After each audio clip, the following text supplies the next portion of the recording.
السلام عليكم ورحمة الله وبركاته. الحمد لله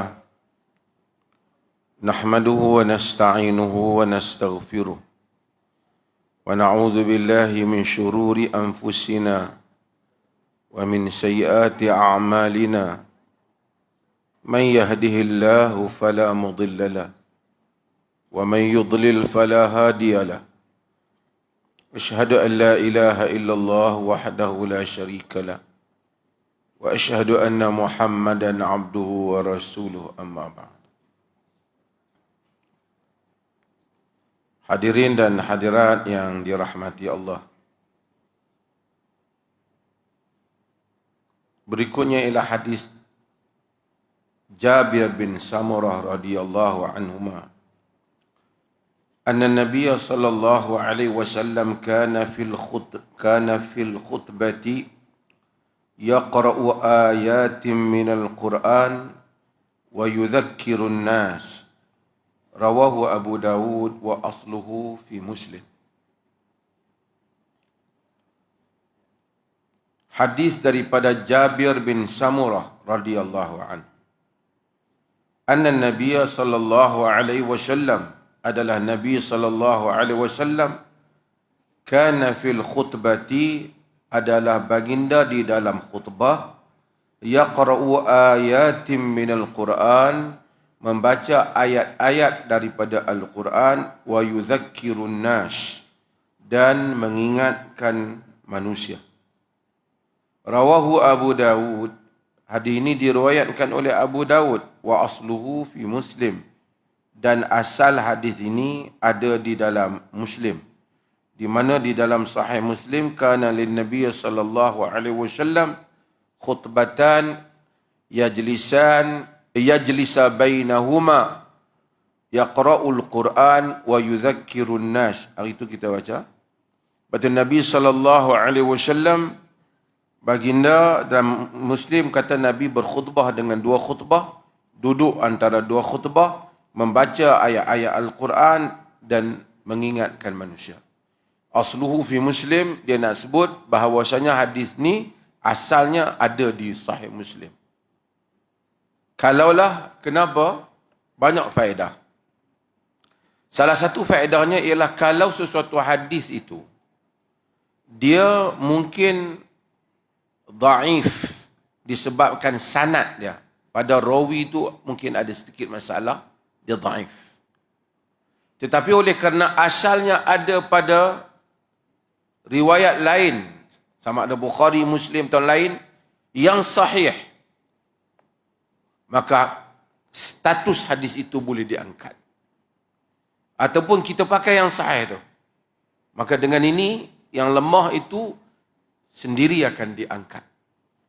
Sebab tu sebahagian hadis, mungkin kalau tengok ulama-ulama hadis, kadang-kadang mereka menyebut sanaduhu dhaif, sanadnya dhaif. Tidaklah semestinya hadis itu dhaif. Sanadnya mungkin dhaif, sanad bagi hadis itu pada riwayat itu. Tapi jika hadis itu dibandingkan, dilihat pada riwayat yang lain, mungkin pada riwayat yang lain ada makna yang sama.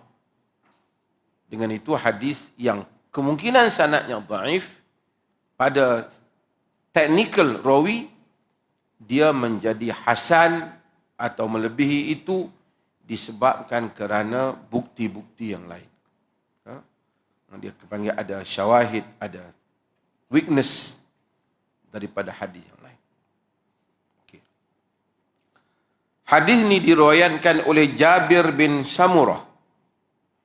Jabir bin Samurah ni ialah seorang sahabat yang sebenarnya kecil sahaja, tetapi dia aktif di dalam meriwayatkan hadis-hadis Nabi sallallahu alaihi wasallam.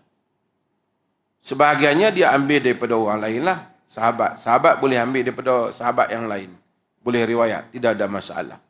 Dia panggil marasilus sahabah, sahabat riwayat ambil daripada sahabat lain, walaupun dia tak mention nama sahabat lain, diterima pakai. Tapi Jabir bin Samurah ini, dia ketika Nabi SAW berada di Madinah, Jabir ni masih budak-budak muda. Macam tu lah. Budak-budak lah. Tapi faham keadaan. Kata Jabir, salaitu ma'a Rasulillah sallallahu alaihi wasallam salatul ula. Aku salat dengan Nabi sallallahu alaihi wasallam salat yang pertama. Salatul ula tu bukan salat kali pertama dia, salat yang pertama. Kita tak tahu apa maksud salat pertama, kemungkinan dia maksud salat subuh pertama ataupun kemungkinan salat zuhur, kerana zuhur itu yang pertama yang diajar oleh Jibril. Tapi dia kata dalam riwayat Muslim, salatul ula, sembahyang yang pertama. Bukan as-salatul ula, salatul ula, solat sembahyang yang pertama. Nabi sembahyang, maksudnya dia ikut Nabi sembahyang. Mungkin subuh, mungkin zuhur, ikut Nabi. Ketika itu dia masih budak-budak. Kemudian dia kata, "Summa kharaja ila ahlihi." Kemudian Nabi SAW keluar kepada salah seorang daripada keluarganya. Nabi lepas sembahyang nak balik rumah. Ada rumah isteri-isteri Nabi kan bersekitaran dengan masjid. Wa kharajtu ma'ahu, aku pun ikut Nabi keluar. Wastaqbalahu wildan, katanya. Maka budak-budak pun marilah. Tengok Nabi, jumpa Nabi, sambut Nabi, tengok Nabi, budak-budak tengok. Rasulullah. Kan macam tu. Rasulullah bila keluar, ada budak-budak tengok. Yang mari masjid, dia pun mari masjid. Jumpalah, budak-budak pun jumpalah dengan Nabi. Kata dia, famasaha khaddai ahadihim wahidan. Nabi ni, dia tengok budak-budak ni duk mari ke dia sapu. Dia pegang pipi budak-budak ni seorang demi seorang. Nabi latif, Nabi ni halim. Nabi ni santun, halus orang. Dia budak-budak mari, sambil tu dia pegang budak-budak. Seorang-seorang. Wa amma ana, kata Jabir, famasaha qaddi. Dan aku pun, Nabi pegang pipiku. Fawajadtu liyadihi bardan. Aku dapati tangan Nabi itu, bagi tangan Nabi itu sejuk. Mungkin dia nak gambarkan suatu keadaan ketenangan itu. Warihan ka'annama akhrajaha min ju'natil attar.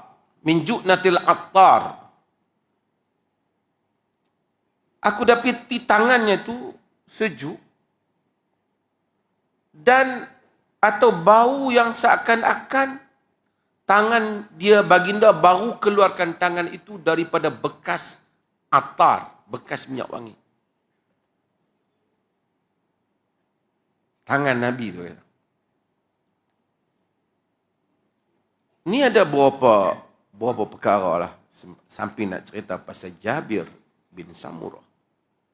Nabi ni salah satu perkara kesukaan baginda ni yuhibbut tib. Baginda ni suka pada wangian.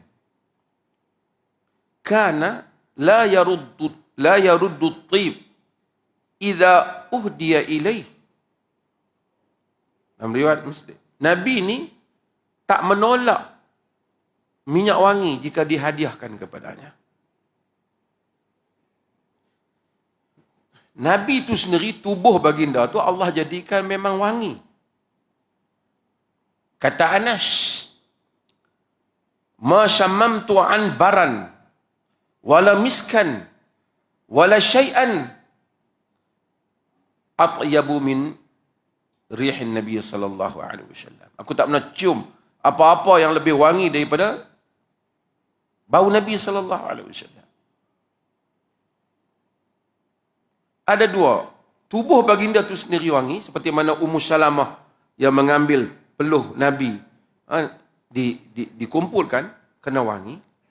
Dan baginda itu sendiri sukakan kepada wangian. Dan ini patut menjadi salah satu ciri orang Muslim. Sentiasa ada wangian. Tangan kita mungkin tak macam tangan Nabi. Pegang Nabi tu wangi asal. Tu pun Nabi memakai wangian, suruh kepada wangian. Maka kita pakailah. Tangan wangi, diri kita wangi. Tib, minyak wangi, atar. Untur. Disukai. Tanda orang-orang yang mengikut sunnah. Tak begitu sunnah baju selekeh. Tak begitu. Sebab itu wangian ini.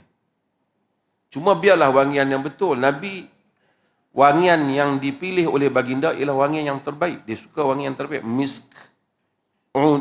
Disebut dalam hadis.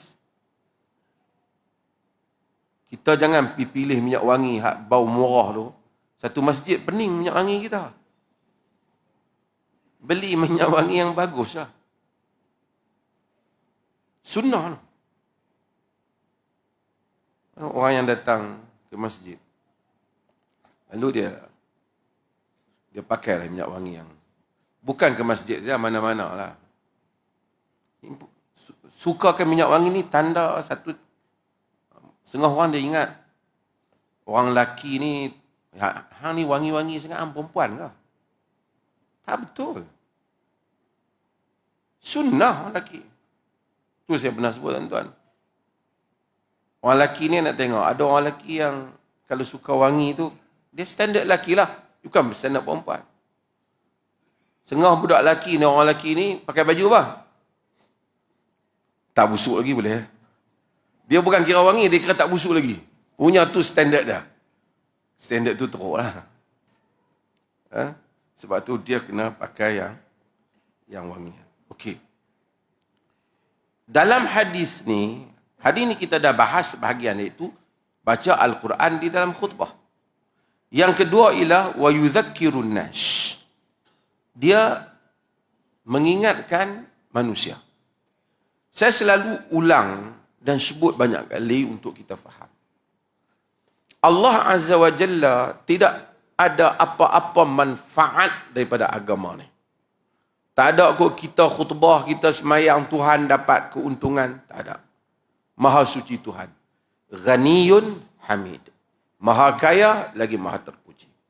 Segala syariat yang diturunkan, manfaatnya pulang kepada kita sendiri. Balik kepada kita. Kita yang dapat manfaat. Walaupun fuqaha, kadang-kala dari segi teknikal hukum, dia kata kalau sekiranya berapa ayat baca macam ni, sahlah khutbah. Teknikal hukum.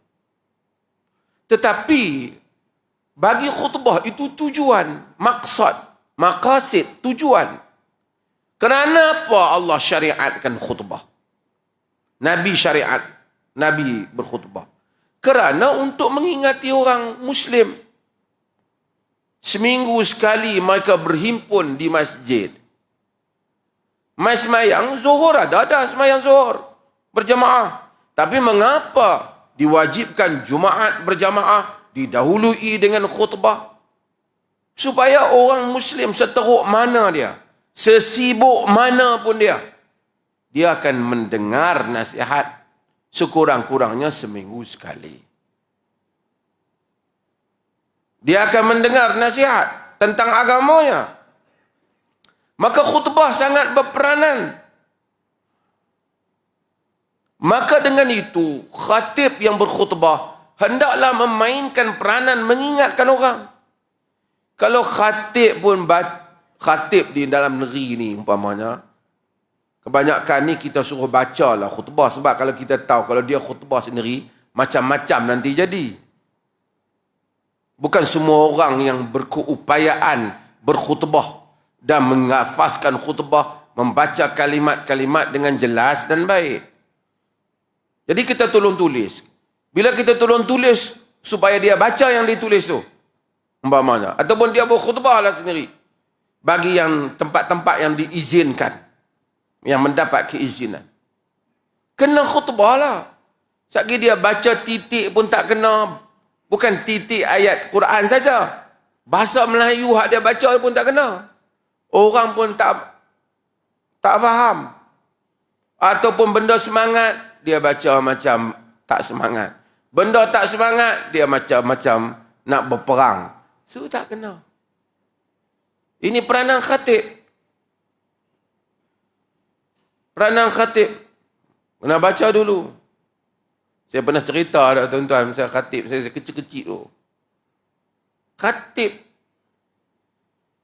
Dan kawan yang tulis khutbah pula tu masa tu kan. Penyakit AIDS, alif, ya, zal, dal, sin. Jadi dia baca Aedes. Penyakit Aedes yang merebak hasil daripada hubungan seks secara bebas. Terkejut orang. Bila pula nyamuk Aedes bagi jadi seks pula?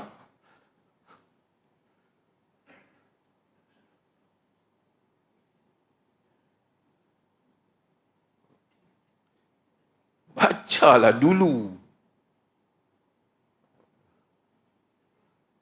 Sebab tu, fakulti dia baca paku lantai. Fakulti, paku lantai. Memang boleh. Itu yang orang tua-tua dulu buat cerita tu. Yang baca kitab tu. Maka haram makan daging babi, haram makan batang keladi. Terkejut orang kampung. Baca kitab. Itu binatang kaldai. Kaf lam dalia, keladi dia baca. So, peranan khutbah tu duduk di khatib lah. Khatib kena berkhutbah dengan cara diperoleh ni. Kita cuba cek khutbah ni supaya nak bagi orang faham. Ada penulis khutbah dan saya periksa sebamku mungkin. Saya last tu saya akan periksa lah juga. Kalau ada masa memang kebanyakannya saya periksa. Supaya buat perkara yang pertama, perkara yang kedua, perkara yang ketiga. Supaya dia dengar dan faham.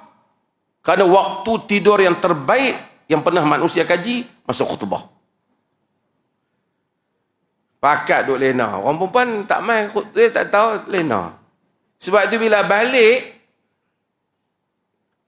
isteri tanya, khutbah apa? Khutbah apa bang hari ni?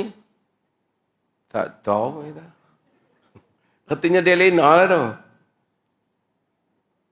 Kadang-kadang tak tahu apa. Tak tahu itu, tapi pas mayang dah bawa gunuri. Itu dia tahu. Itu lagi satu. Ini tujuan, maksud. Maksudnya selepas daripada tujuan kita berhimpun seminggu sekali, mendengar khatib, membaca, mendengar peringatan daripada mimbar. Insan ni tuan-tuan, manusia. Sebenarnya saya nak pergi hadis berikutnya.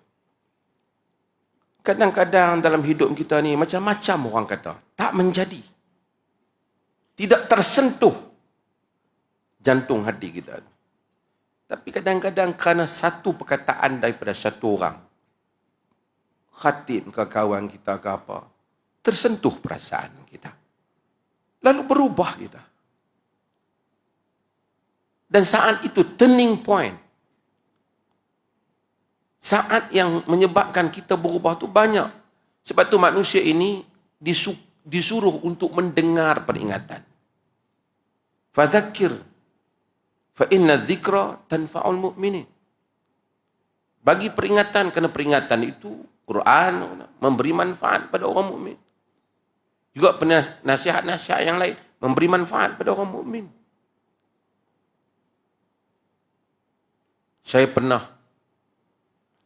pergi sertai sahabat-sahabat ni, saudara Saiful ni ada, dia rajin pergi.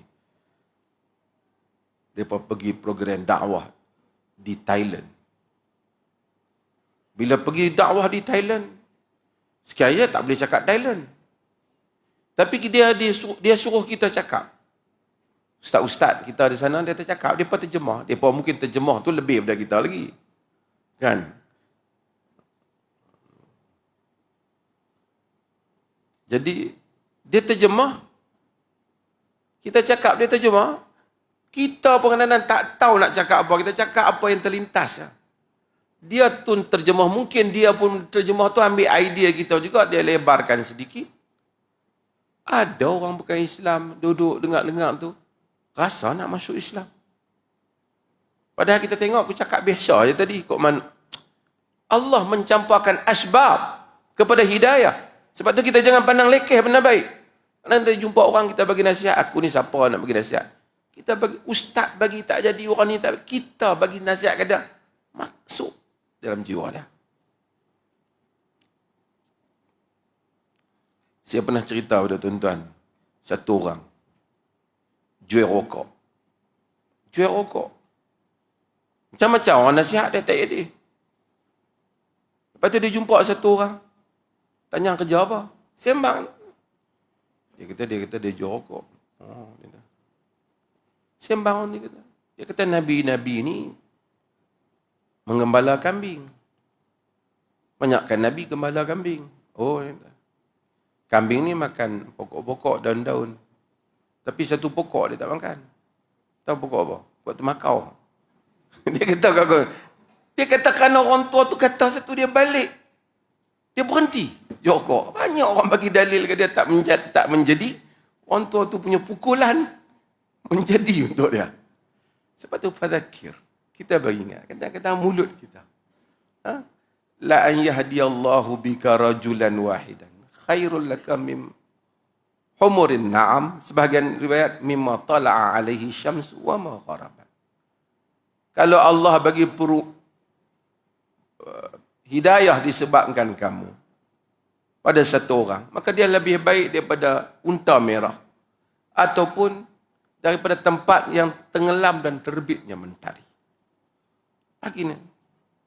Tak semua orang boleh khutbah, tapi semua ramai orang boleh bagi nasihat. Kerana dia mendapat hidayah di atas nasihat kita tu, segala amalan-amalan dia selepas itu Allah kira juga dalam akaun kita sebagai amal. Adal ala khair kafa'ilihi. Orang yang menunjukkan pada kebaikan, dia seperti orang yang mengamalkannya. Jangan putus. Jangan rasa kerdil untuk menjadi pendakwah. Pendakwah bukan mesti penceramah. Orang ni faham pendakwah penceramah. Penceramah tu macam-macam. Penceramah tu mungkin dia fikir dakwah, mungkin dia fikir sampul. Dakwah lillahi ta'ala. Kita nak supaya satu orang mendapat hidayah, dan kerana hidayah itu kita diberi pahala. An Tariq bin Shihab radhiyallahu anhu anna Rasulullah sallallahu alaihi wasallam qala al-jum'atu haqqun wajibun ala kulli muslim fi jama'atin illa arba'an mamlukun wa imra'atun wa sabiyun wa marid. Rawahu Abu Dawud wa qala lam asma' Tariq min an-nabiy sallallahu alaihi wasallam wa akhrajahu al-Hakim min riwayat at-Tariq al-madhkur an Abi Musa wa an Ibn Umar radhiyallahu anhuma qala Rasulullah sallallahu alaihi wasallam laisa ala musafirin jumu'ah. Rawahu Tabarani bi isnadin dhaif. Okey, kita terjemah dia ni. Daripada Tariq bin Shihab radhiyallahu an. Tariq bin Shihab radhiyallahu an al-Bajali al-Kufi. Dia ni hidup pada zaman jahiliyah dan dia melihat Nabi sallallahu alaihi wasallam. Cumanya dia tidak ada apa-apa yang dia dengar daripada Nabi, daripada hadis Nabi. Tak ada. Cuba dia tengok Nabi. Dia tengok Nabi di dalam keadaan dia beriman dengan Nabi. Kerana syarat nak jadi sahabat tu, man laqiyan Nabi sallallahu alaihi wasallam wa amana bihi wa mata 'ala al-iman. Jumpa Nabi, beriman dan mati teriman. Ada syarat tu kat dia. Dia bukan mesti tengok, dia jumpa. Ada. Cuma dari segi riwayat tak dapat dia ada bukti dia mendengar apa-apa hadis daripada Nabi. Tak ada. Tengok Nabi, tak ada. Dia boleh lah. Tapi dia dengar, tak ada. Jadi macam mana hadis ni dia dapat? Hadis ni bukan dia dengar daripada Nabi, tetapi dia dengar daripada sahabat yang lain. Dalam riwayat Al-Hakim, dia kata dia dengar daripada Abi Musa. Tuan-tuan, perempuan yang dirahmati, siapa yang dengar ni kuliah ni? Inilah the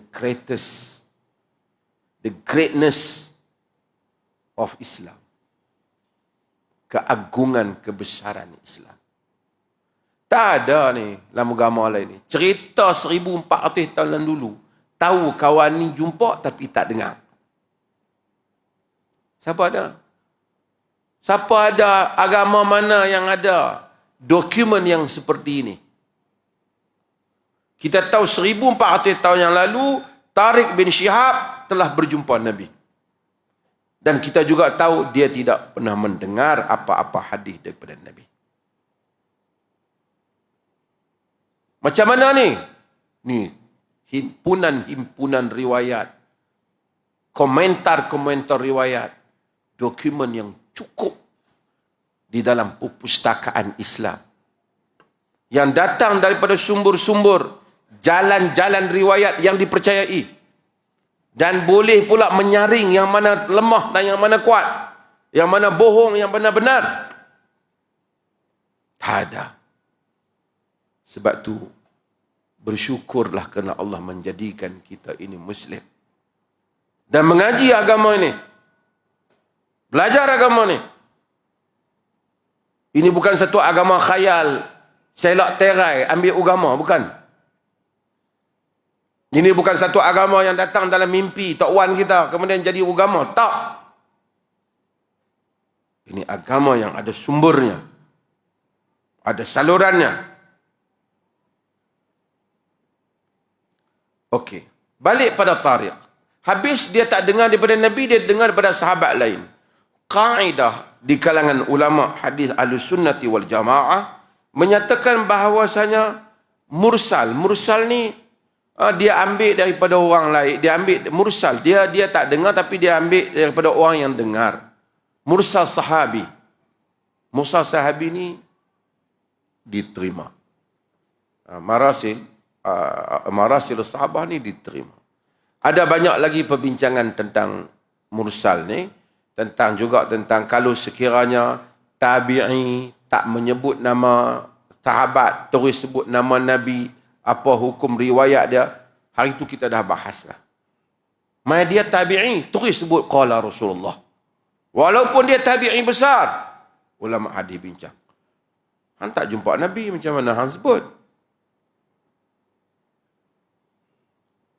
Semua ini ada dalam ilmu riwayat dalam Islam. Dan ini ilmu yang sangat detail, yang dibahaskan ulama-ulama hadis sejak dahulu untuk mengetahui jalur riwayat ini. Kesimpulannya, riwayat ini diterima dari sudut ia adalah merupakan daripada Tariq bin Syihab, diterima jika dia meriwayatkan apa yang dia lihat daripada Nabi SAW. Tariq ni dia pernah lihat Nabi. Karena dia kata ra'aitu Rasulullah SAW. Dia kata wa ghazawtu ma'a Abi Bakrin wa Umar. Aku berperang bersama Abu Bakar dan Umar. Jadi dia kata dia tengok, dan maka dia tengok. Cumanya dia tidak ada satu riwayat yang dia dengar daripada Nabi SAW. Tak apa. Dalam riwayat ni dia kata, Nabi berkata, Jumaat itu hakun wajibun, hak yang wajib di atas Muslim Fi jamaah, di dalam jamaah, kecuali 4. Mamlukun, yakni hamba. Wa amra'atun, siapa dah? Wanita, perempuan. Wa sabiyun, budak. Wa marid, dan orang yang sakit. Riwayat Abu Daud, dan dia tidak mendengar, Tariq tidak mendengar daripada Nabi. Kata Abu Daud, Tariq tidak mendengar daripada Nabi. Diriwayatkan oleh Al-Hakim daripada riwayat Tariq, dia menyebut daripada Abi Musa, daripada Abi Musa. Daripada Ibnu Umar radhiyallahu an. Saya nak cepat.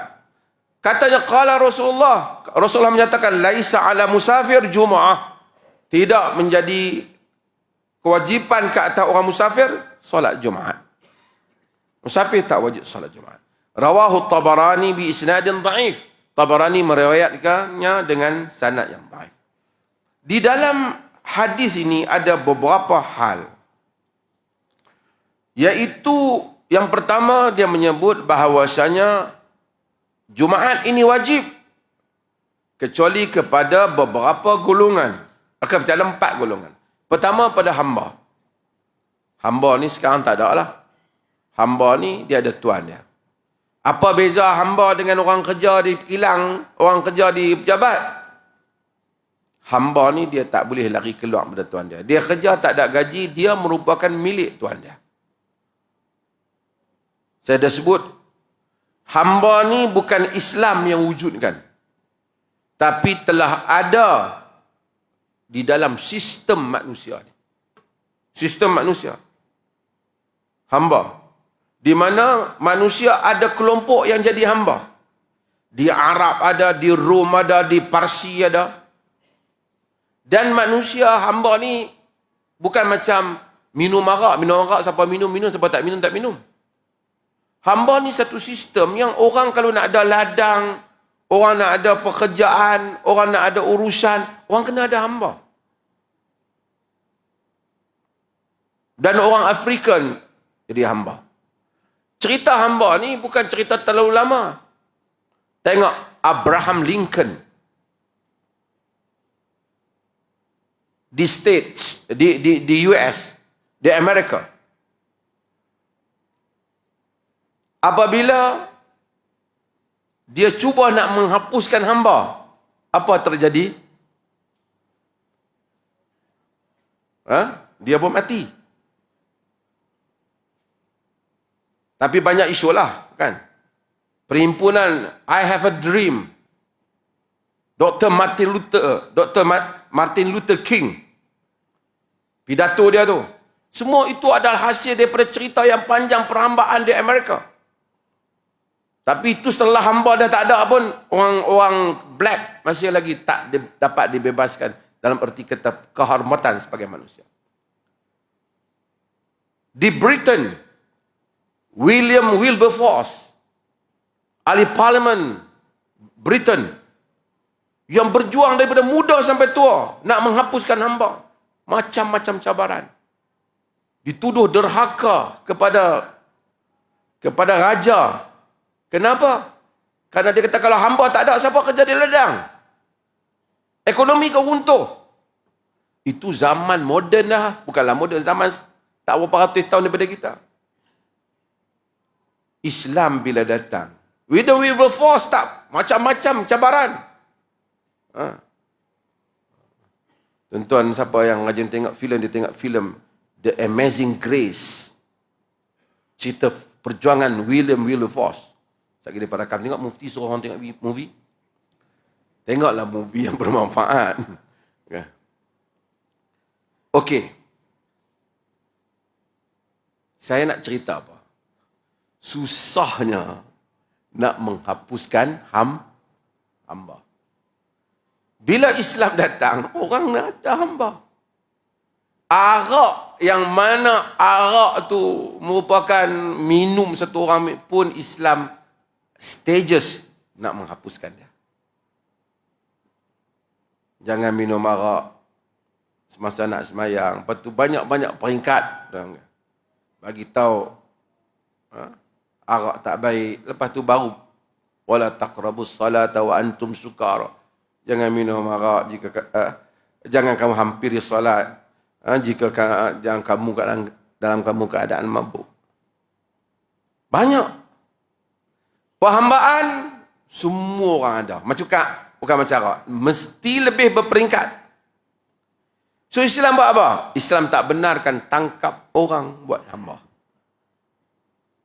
Semua pintu-pintu hamba Islam tutup. Tak boleh pergi tangkap orang. Macam itu yang dibuat oleh Barat. Pergi ke Afrika, cekup orang kulit hitam, bawa ke negara mereka jadi hamba. Mati dalam kapal lah semua. Tuan-tuan pergi ke UK banyak. Tuan-tuan pergi ke Liverpool. Di Liverpool ada muzium tentang hamba ni.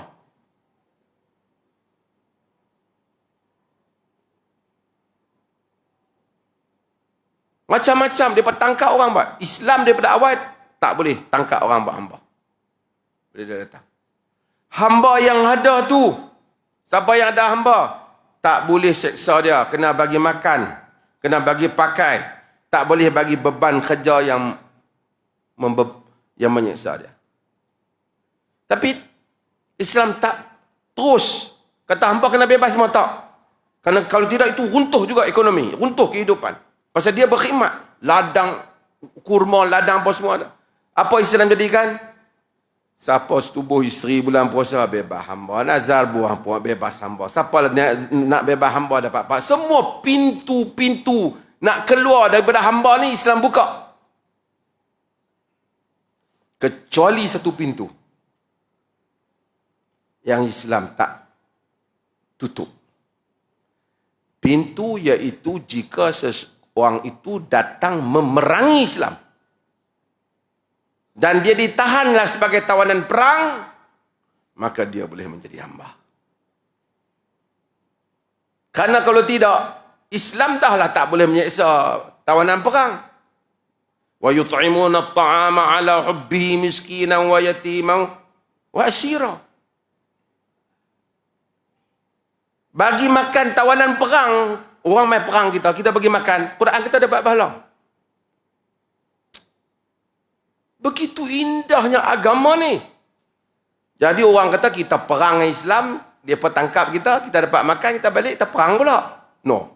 You perang dengan Islam, you kena tangkap, you jadi hamba. Macam mana tawanan perang Islam semua kena seksa apa? Jadi hamba, kamu pun sama. Cuma Islam tak seksa lah macam dia seksa orang Islam. Mereka ni lah yang jadi hamba, kena bekerja, kena di rumah orang Islam. Tapi pun tak boleh seksa, tak dipaksa masuk Islam.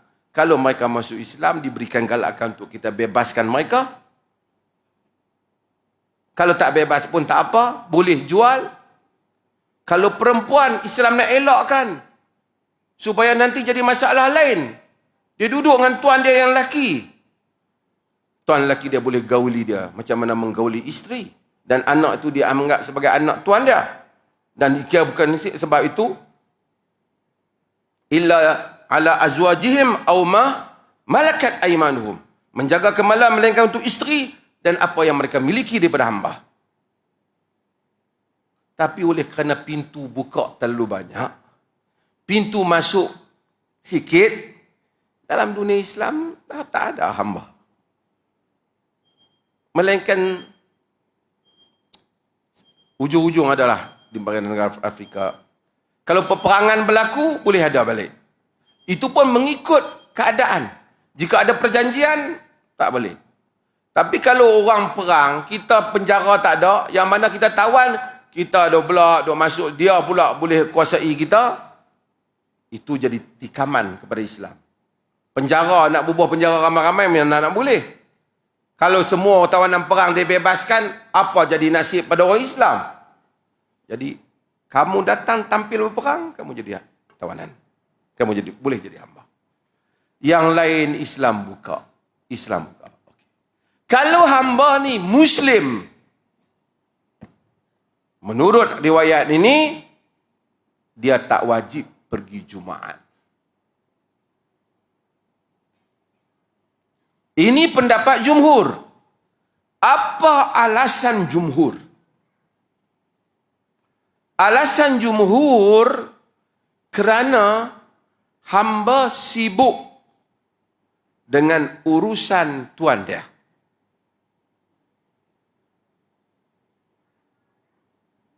Para pengkritik pendapat jumhur ada yang tidak bersetuju. Seperti Ibn Hazmin dan seumpamanya menyatakan, tak kalah sibuk dengan urusan manusia sampai meninggalkan kewajipan kepada Tuhan. Takkanlah sentiasa sibuk. Jadi mazhab Ibn Hazmin kata wajib. Jadi dua mazhab. Mazhab yang ketiga yang lebih sederhana, Ibn Taymiyah dan sebahagian ulama dalam Hanabilah juga menyebut, kalau tuan dia tak ganggu dia, tak halang dia, dia boleh pergi Jumaat, wajiblah pergi Jumaat. Kalau tuan dia tak bagi halang dia tak wajiblah Jumaat. Jadi di situlah yang dikatakan tak wajibnya untuk hamba. Wallahu ta'ala alam, mungkin pendapat itu lebih sederhana dalam masalah ini. Kalau hamba tu dia boleh pergi, tuan dia kata, apa sebab tak pergi Jumaat? Saya kan hamba, tak ada lah macam tu. Tentu tengok dalam cerita apa nama 40 penyamun tu. Kan ada pasar jual hamba, 40 penyamun ke apa? Bukan 3 Abdul tu. Kan dia pergi beli hamba di pasar tu. Dulu ada pasar hamba demikian. Ada pasar hamba. Orang boleh pergi beli hamba. Saya tak tahu orang beli dia tengok di mana. Tapi memang mungkin dia pun main mengaji kitab, dia dengar-dengar. Wallahualam lah. Macam mana dia dengar, mungkin dia tengok filem lain. Zaman tu bukan ada internet untuk dia tengok. Tapi itu adalah realiti. Zaman dulu memang ada pasar hamba. Tapi tak tahulah buah diskaun kat belakang tu, tak tahulah. Tapi ada pasar hamba yang orang boleh beli hamba di pasar. Azan dulu, saya akan sambung lagi 3 perkara.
Hadirin yang dirahmati Allah, sikit lagi saya nak sentuh.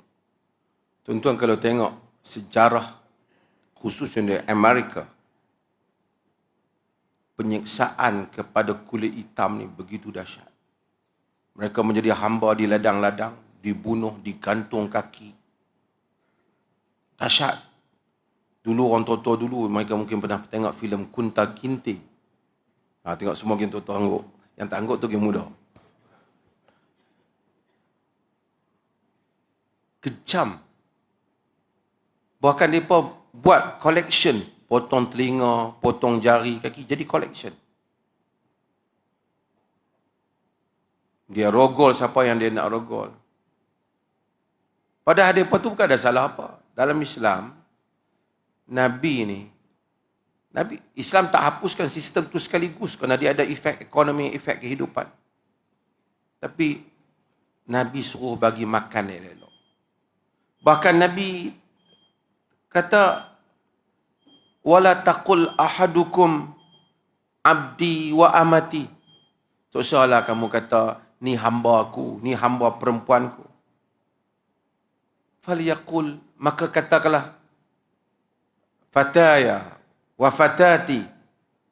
Ni budak muda aku, ni budak perempuan muda aku. Wa ghulami, ni budak aku. Hatta the chosen word, ayat yang dipilih itu sendiri. Tengok. Padahal Nabi apa kepentingan dia? Kalau agama itu rekaan.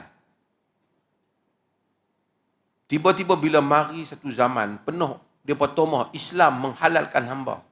Yang sedang deri sikit. Islamnya cerita punya lama buka, hapuskan perhambaan. Hampa tengok William Wilberforce, Abraham Lincoln. Baru saja ni. Sampai hari ini tuan-tuan tengok. Di Amerika, walaupun Obama pernah menjadi Presiden Amerika, orang kulit hitam rasa mereka ditindas dalam banyak keadaan. Sebahagian wilayah-wilayah di Amerika ni memang lanyak mereka. Polis-polis tak adil pada mereka.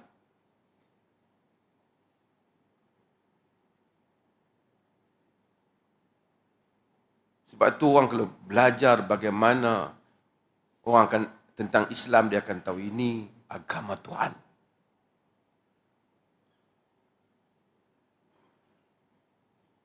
Dan ketika William Wilberforce nak menentang, hapuskan perhambaan, salah satu alasan yang mereka tak benarkan, mereka kata penghapusan hamba ialah treason, penderhakaan kepada kerajaan, pada king, kerana akan meruntuhkan ekonomi British. Siapa nak kerja di ladang?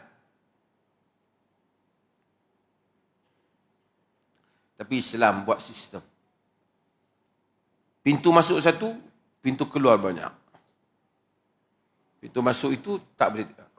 Jadi ada orang tanya, kalau kita berperang kembali berlaku jihad macam zaman dulu, dapat tawan orang-orang yang pertawanan perang macam dulu, ada balik sistem tu, ada sistem tu. Tapi sekarang tak ada kerana dunia Islam terikat dengan perjanjian bangsa-bangsa bersatu yang bersetuju bahawa hamba tidak ada. Orang Islam terikat dengan perjanjian. Tapi kalau perjanjian itu semua dimungkiri, sistem tu boleh kembali balik? Ya, boleh kembali. Tapi cubalah tengok apa yang terjadi kepada orang-orang Islam ataupun yang bukan Islam, Islam yang ramai, yang ditahan oleh Amerika di Guantanamo. Apa penyiksaan. Hamba zaman dulu pun tak sedahsyat tu kena. Sebahagian mereka. Sebahagian ditahan tak pada punca. Ada doktor yang ditahan.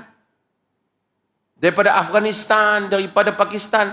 Dia pun tak tahu setelah 20 tahun, 30 tahun dibebaskan kerana tidak didapati apa-apa tuduhan.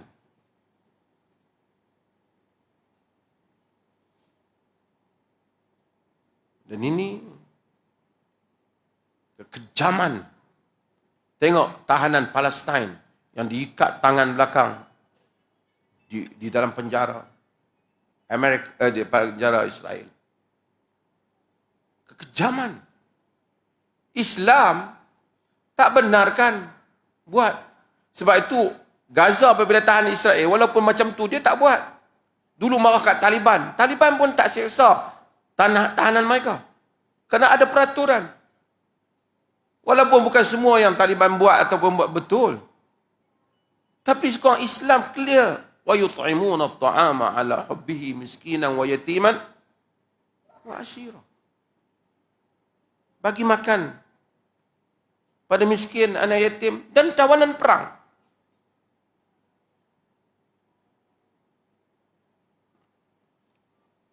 Okey, panjanglah bab hamba ni. Wa imra'atun, dan wanita. Wanita tak wajib Jumaat. Tapi sepakat para ulama, wanita tidak wajib Jumaat. Ijma'. Namun jika wanita menunaikan Jumaat, maka Jumaatnya sah dan dia tidak perlu untuk menunaikan salat Zuhur. Dan kadang-kadang di Perlis ni saya tak tahu macam mana saya nak bagi peluang juga pada wanita untuk datang sembahyang Jumaat. Kena ada satu masjid kot yang bagi peluang. Masjid mana-mana yang besar sikit, nampak ruang ada, kena bagi. Sekurang-kurangnya boleh juga mereka main dengan khutbah. Kan? Bagi yang berminat. Wasabi, dan kanak-kanak. Yakni yang belum baligh, tak wajib. Wa marid, dan juga orang yang sakit. Orang yang sakit, dia tak wajib Jumaat. Sakit apa? Sakit hati? Tak boleh. Sakit apa? Sakit yang menghalang dia mari Jumaat. Kalau sakit tu tak halang dia mari Jumaat, dia boleh ya. Sakit jari sikit tak? Tak. Bukan alasan. Sakit yang menghalang dan menjadi sukar untuk dia mari Jumaat. Termasuk dalam makna ini adalah orang yang menjaga orang sakit.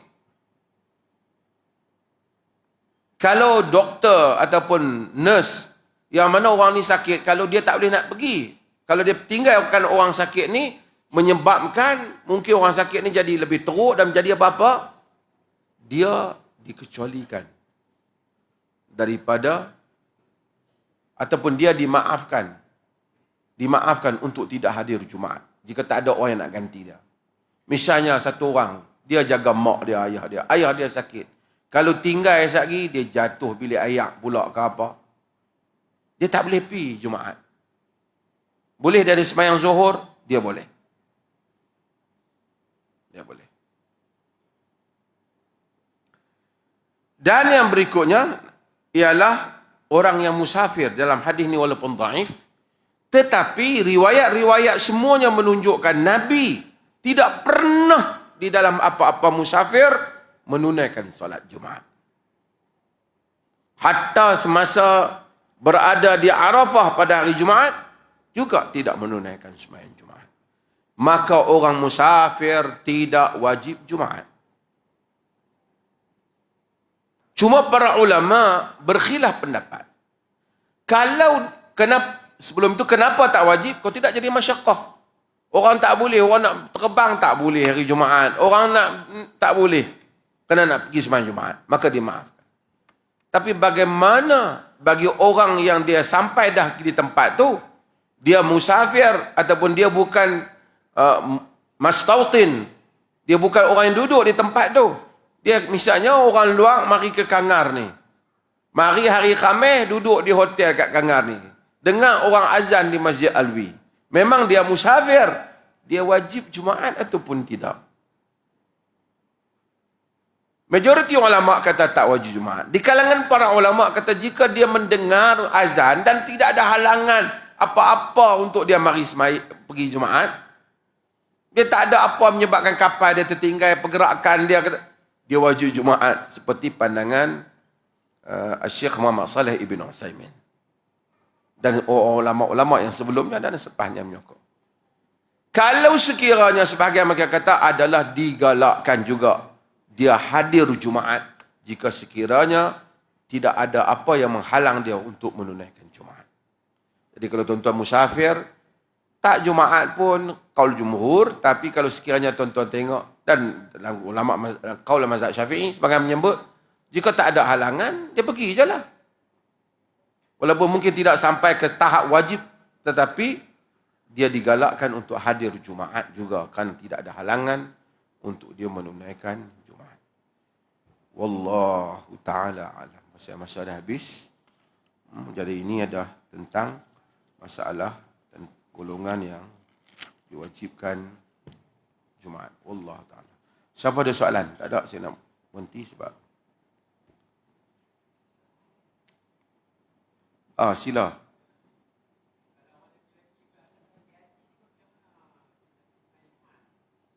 Orang lelaki sakit hati. Sakit hati tidak termasuk. Itu bukan sakit.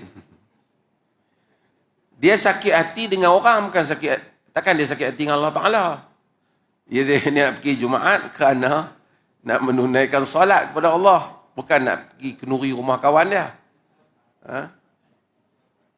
Jadi dia wajib hari Jumaat. Ya?